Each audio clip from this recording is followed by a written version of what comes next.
agreed to. I call the member for Lyons. Thank you, Deputy Speaker. And I just acknowledge some of the comments before I begin of my colleague, the member for Denison, particularly in relation to the carbon tax. And whilst there are advantages that Tasmania has in the form of its large generation of hydroelectricity, which is a big advantage for the state, the cost of electricity has still been going up in recent times, and the cost of the carbon tax on the broader economy of Tasmania, particularly those businesses that, for example, small businesses that have refrigeration costs, is substantial. And I personally believe that the direct action policy that the government has will be a great opportunity for the state of Tasmania. We have forests, we have opportunities there to put in place abatement opportunities that will be a big advantage for the state of Tasmania in the longer term. And Deputy Speaker, I rise to speak on the motion moved by my colleague, the member for Bass, last week, and note the economic growth plan for Tasmania as it appears on the notice paper. How has it come to pass, Deputy Speaker, that our home state has the lowest gross state product per capita in Australia, the nation's highest unemployment rates, the lowest proportions of adults in the nation who have attained a Year 12 qualification, and one of the lowest retention rates to Year 12, the lowest population growth and the highest proportion of Australians without superannuation coverage. But also, Deputy Speaker, a growing sovereign risk to investment opportunities in Tasmania. Unfortunately, under state, federal and Labor Green governments, it has become too hard to risk capital in Tasmania, and it must change. There's no better example, Deputy Speaker, of the state's dire social and economic circumstances than in my own electorate of Lyons. Lyons is the biggest Tasmanian electorate and covers more than 50% of the state. The majority of the electorate is rural and focused on agriculture and the state's once mighty forestry industry, and to a certain extent mining interests to make a living. Towns such as New Norfolk and Deloraine, but also importantly very small communities like Triabunna on the east coast and Meander, have relied for generations on their wealth of the surrounding rural industries and forestry industries to maintain their economic sustainability.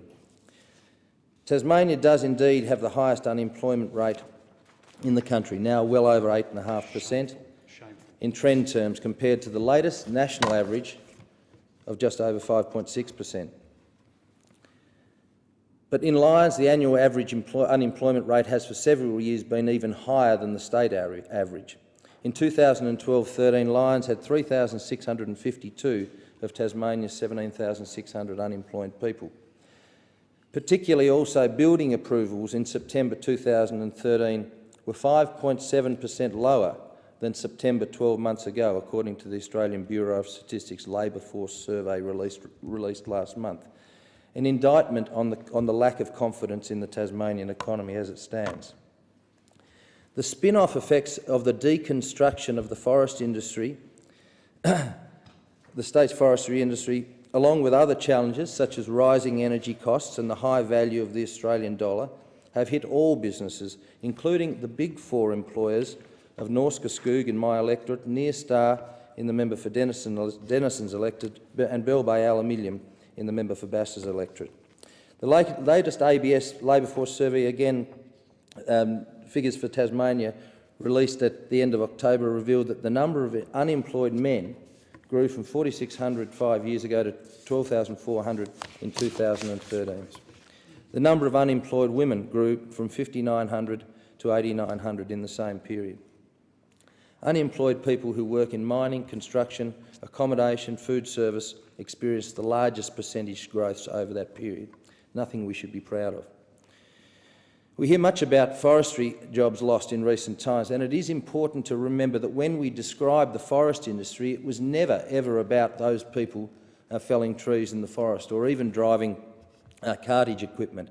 It was about the takeaway shop at the little town of Cressy in my electorate. It was about the tyre business that supported the infrastructure around the industry, And it was about the engineering shop there that employed 10 or 15 people in a community like Launceston. The flow-on benefits of that sector were enormous, and Tasmania is hurting as a result of its deconstruction by Labor and the Greens. But, Deputy Speaker, despite hard times that challenge Tasmania, there are those striving to be part of the state's inevitable economic recovery. In agriculture, we're seeing both local and foreign investment in the dairy sector, both in production and also in processing. And in fact, we have an excess capacity up on the northwest coast of nearly 75% at the moment. The Big Picture project, which was launched recently, is an excellent example also.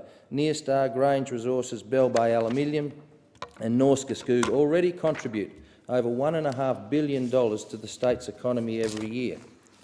The Big Picture campaign aims to make Tasmanians aware of the enormous contribution to the state's economy these companies make and how they want to grow their investment. The major employers pay more than $300 million in salaries annually. Mining and manufacturing businesses in Tasmania are worth $3.5 billion and are $1 billion ahead of the next largest industry. In the example of Bell Bay Aluminium, for example, $200 million is spent with local suppliers every year. Tourism is also a vitally important part of industry within the state of Tasmania. In particular, on the Tasman Peninsula, I welcomed recently some funding under the government's TQual funding for Matt Dunbabin, who has a business near the fire-ravaged town of Dunalley that suffered so badly in the January bushfires.